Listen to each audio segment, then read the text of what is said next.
Hey, how's it going out there today, everybody? Hope everybody's having a great day. Want to talk about XPO Logistics today. Let me know what you think about them down in the comments. They're in the news today. I was reading an article about them the other day as well, so it got me thinking about them. I was doing some research on them.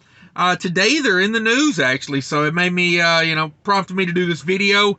XPO Logistics is named a world's most admired company for the fourth consecutive year by Fortune magazine. So that's pretty impressive. That's a pretty big deal. So let's learn a little bit about XPO Logistics. Now, this is what they have written. This isn't my personal opinion. So take it with a grain of salt. XPO Logistics is New York Stock Exchange symbol XPO. In case you want to look it up or invest in them, buy you a little piece of this action, maybe.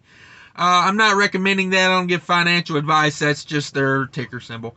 It says XPO Logistics is a top 10 global logistics provider of cutting-edge supply chain solutions to the most successful companies in the world. The company operates as a highly integrated network of people, technology, and physical assets in 30 different countries. That's pretty impressive. 1,629 locations, and that is they have more than 100,000 employees. XPO says it uses its network to help more than 50,000 customers manage their goods most efficiently throughout their supply chain. XPO corporate headquarters are in Greenwich, Connecticut, USA, and their European headquarters are in Lyon, France. Check them out, guys. XPO. So a couple of the articles I was reading I want to talk about, and I'll put links to all these articles in the description. Transportation Topics is where I'm going to be getting the second article here. So this talks about XPO CEO Brad Jacobs says company open to future acquisitions. So XPO likes to grow through acquisitions. They're one of those companies. This article is from last May, and it says they have $2 billion in cash and $500 million in credit available right now. XPO Logistics Chairman and CEO Brad Jacobs says he would consider an acquisition if the company was a good fit. So what companies out there do you think XPO should be looking into buying? They could buy some pretty big companies with $2 billion in cash and $500 million in credit. They could really take on some pretty big companies.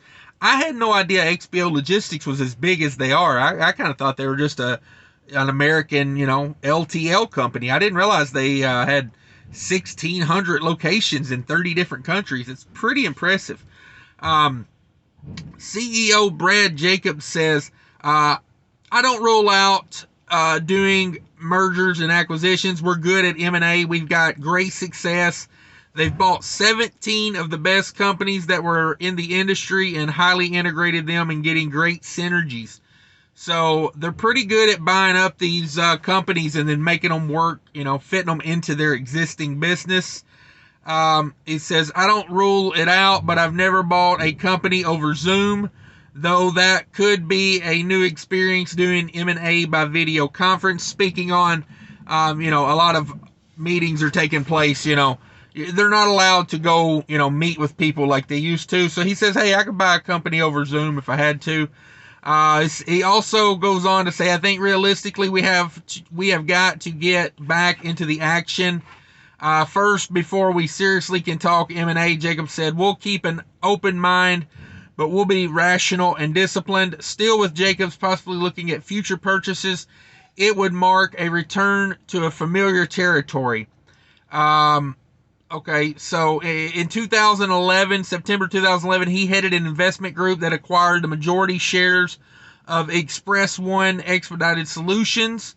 And then it goes on to talk about some of their others. XPO rapidly began buying businesses and transformed from a $100 million a year operation to more than $16 billion. XPO does $16.6 billion trucking and logistics in 2019.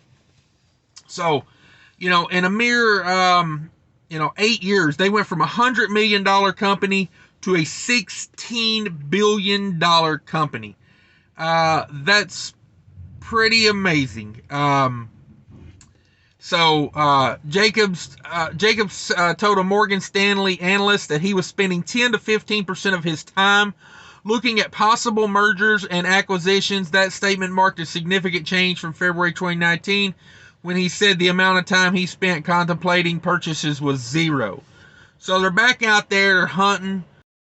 Okay, so this news article is really the reason I think XPO is fixing to be buying something, because this article came out this week. It says Bradley Jacobs, XPO CEO, told a webinar audience on Monday that he is open to acquiring new companies once the existing XPO model is split into two companies. For you guys that don't know, XPO is fixing to split into two different companies. If you own XPO stock, you're fixing to get, a split. You're finna get two different companies out of that one. They're going to have a logistics company, which is like the brokerage and the supply chain and all that. And then they're going to create a pure play LTL carrier. So that's what the company is going to become: pure play LTL company and a logistics company. They're making it easier for Wall Street to understand what they are, is what they're doing. And typically that's good for stock prices. Whenever a company does that, they make themselves more of pure plays instead of having 10 different divisions in a company. He said, we expect to grow both organically and integration through acquisitions in both of the companies. Okay, so they're expecting both of these companies to be growing through acquisitions. The transportation company and the contract logistics company, Jacobs said when asked about XPO's dual future. XPO announced in December that it will split into two separate entities, a move to be finalized in the second half of 2021. The remarks indicate Jacobs' longtime investor and M&A expert, has not dropped his plans to make acquisitions simply because XPO is splitting into two parts. Jacob made the remarks during the SMC3 Jumpstart Conference, an annual conference. They did it via webinar because of COVID. But let me know what you think about that. It sounds like to me XPO's fixing to get back on track with buying up companies. We saw this with TFI earlier this week buying UPS. TFI's already bought another company after they bought UPS. So let me know what you think. I think the big's fixing to start getting bigger.